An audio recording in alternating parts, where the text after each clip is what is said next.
peuple souverain à travers l'auguste assemblée de ses élus réunis dans son congrès, des moments clés qui ont ponctué la marche de la nation au cours de l'année 2021 dans un contexte sécuritaire particulier, marqué par la proclamation d'état de siège dans les provinces du Nord et de l'Ouest. Une année après, alors que nous présagions d'un avenir meilleur, c'est-à-dire la résolution de la crise sécuritaire qui sévissait dans cette partie de notre territoire national, c'est avec tristesse que nous constatons son aggravation au grand drame de nos populations. Cette fois, alors que je me fais l'agréable devoir de soumettre à nouveau à cet exercice constitutionnel de situer la nation sur les événements qui ont jalonné l'année civile qui s'achève tout en traçant le chemin à venir, notre pays fait l'objet d'une agression lâche par le Rwanda, tout couvert du mouvement terroriste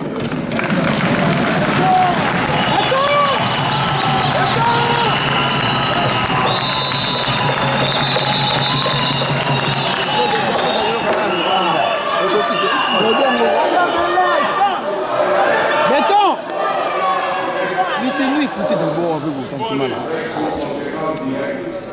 un drame humanitaire qui expose des millions de nos compatriotes à une situation d'errance et de précarité. C'est donc dans ce contexte particulier, exigeant de nous responsabilité, solidarité et cohésion, que je rends un hommage appuyé à toutes celles et ceux de nos compatriotes qui nous ont quittés au cours de cette année. Il s'agit notamment de certains hommes, femmes et enfants lâchement assassinés à Kichiché, dans le nord Kivu, par les terroristes du M23 avec la complicité du Rwanda et d'autres compatriotes qui ont défendu et servi la patrie jusqu'au sacrifice suprême. En leur mémoire, je vous prie de bien vouloir lever afin d'observer que les engagements contenus dans le programme d'action du gouvernement 2021-2023, dont l'objectif ultime est de concourir à l'avènement d'un État fort, prospère et solidaire, autour des axes prioritaires déclinés, entre autres,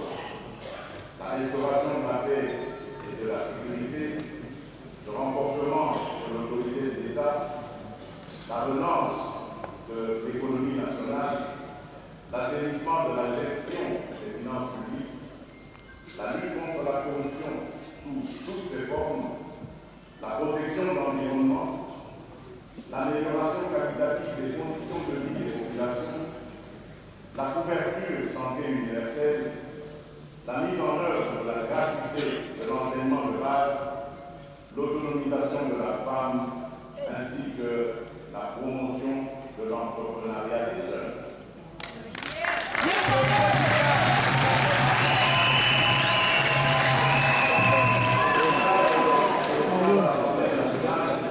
Honorable président du Sénat, honorables députés nationaux et sénateurs, distingués invités, mes très chers compatriotes, il n'est un secret pour personne que l'Est de notre pays est, depuis des décennies, le théâtre de plusieurs conflits armés,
cadre du sommet organisé à Nairobi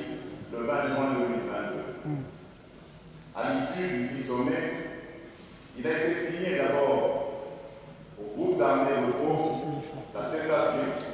immédiate des hostilités des engagements. Ensuite, au groupe d'armées étrangers, leur départ du territoire national. Et enfin, spécifiquement au M23, le retrait de ces troupes des territoires qui l'occupent. Par ailleurs, une force régionale composée de troupes des États membres de la communauté d'Afrique de l'Est se déploierait dans la zone de conflit et procéderait au désarmement des groupes armés locaux et étrangers réfractaires. Je me dois de confirmer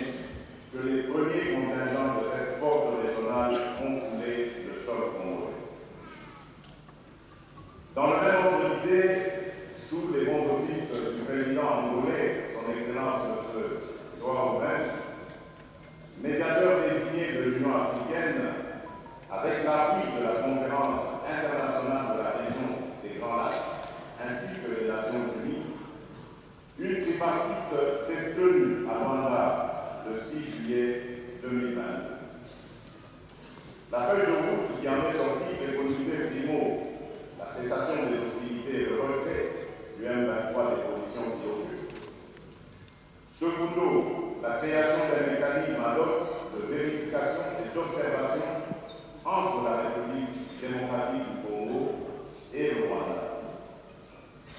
Dans la même veine, un balai diplomatique s'est poursuivi à Kinshasa avec la visite des chefs d'État et des personnalités telles que leurs Excellences, messieurs les présidents de la République d'Angola, de la République du Kenya ou encore celui de la République de Guinée-Bissau, voire d'un ancien chef d'État en la personne de son Excellence M. Uhuru Kenyatta,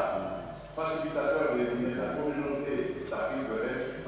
dans le cadre du processus de Nairobi. Et les envoyés spéciaux, toujours dans cette optique de mettre un terme définitif à ce conflit. Depuis l'an aiguille, d'autres voix se sont ajoutées à la nôtre, condamnant, dans les termes les plus forts, la poursuite de l'avancée sur le terrain du dit mouvement terroriste, tout en exigeant non seulement la cessation immédiate des hostilités, mais aussi le retrait sans concession des territoires occupés par la coalition constituée par les forces de défense du Rwanda RDF et le mouvement du 23 mars le 2023. À cet égard, j'ai pris acte de la position claire prise par les États-Unis d'Amérique ainsi que par les envoyés spéciaux du Royaume de Belgique, de la France et du Royaume-Uni près des Grands Lacs, par laquelle ils réaffirment leur attachement à la souveraineté et à l'intégrité territoriale des pays de la région des Grands Lacs. Aussi, je félicite notre Parlement qui, à travers la recommandation de l'Assemblée nationale du 8 novembre 2022, a déclaré le M23 groupe terroriste et interdit au gouvernement de procéder à l'intégration au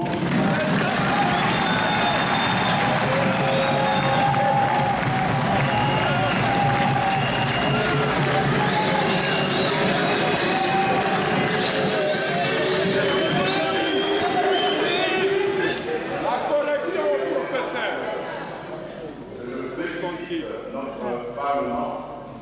qui, à travers la recommandation de l'Assemblée nationale du 8 novembre 2022, a déclaré le M23 comme groupe terroriste et a interdit au gouvernement de procéder à l'intégration, au mixage et au brassage au sein des forces armées.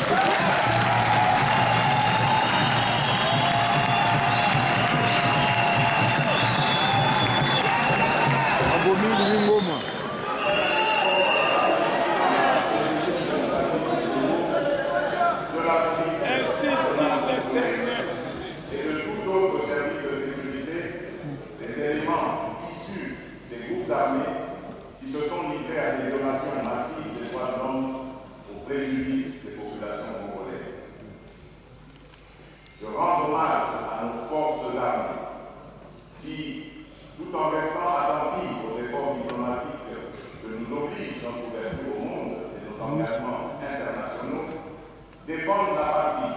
et sont déterminés à poursuivre l'ennemi jusque dans son dernier instant.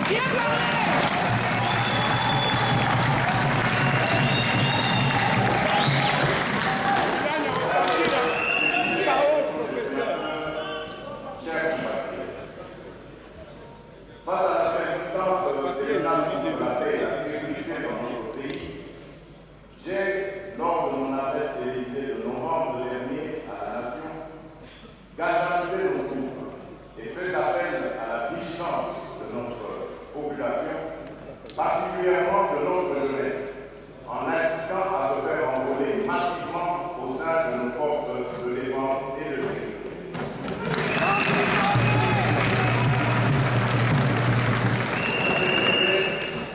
Je ne saurais passer sous silence la réponse de la jeunesse à l'appel patriotique à défendre la patrie, dont j'ai pu mesurer avec fierté l'ampleur lors de ma visite d'inspection à la base militaire de Kitona en 1910.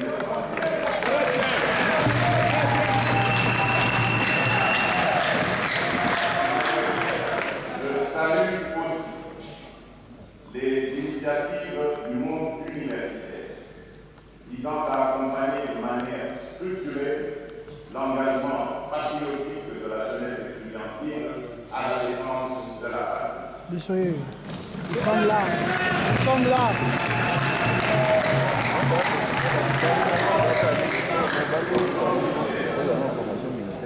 Je dois vous confirmer qu'avec professionnalisme et bravoure, nos vaillants de toutes les FARDC continuent de mener activement les combats sur le terrain. Je vous rassure que le gouvernement de la République ne ménage aucun effort pour apporter tout le soutien logistique et financier nécessaire aux différentes opérations de reconquête de ce Je suis fier d'être congolais.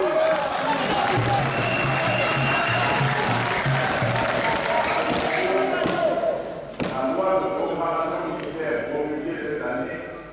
contribuera à la montée en puissance de nos forces armées.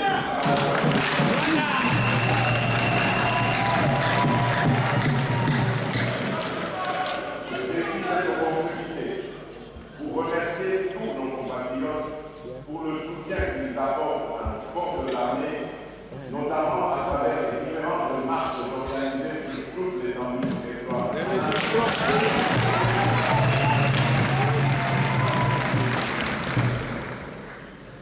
Comme je l'ai toujours affirmé, je reste profondément convaincu que la préoccupation de tous les Congolais, en dépit de nos petites divergences d'approche politique, idéologique, religieuse, tribale et autres, demeure avant tout la préservation de l'intégrité de la nation.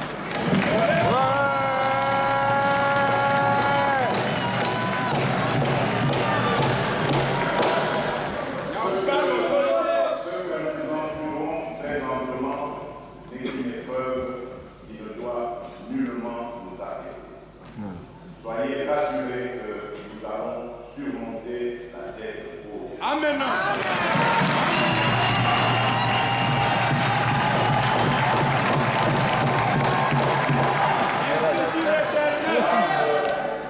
Députés et sénateurs, mes très chers compatriotes, pour rappel, la proclamation d'état de siège avait pour but d'endiguer ces menaces graves et de sécuriser les populations et leurs biens. À ce jour, ces prorogations s'inscrivent dans une perspective de consolidation des acquis des opérations militaires engagées et de la poursuite des actions d'envergure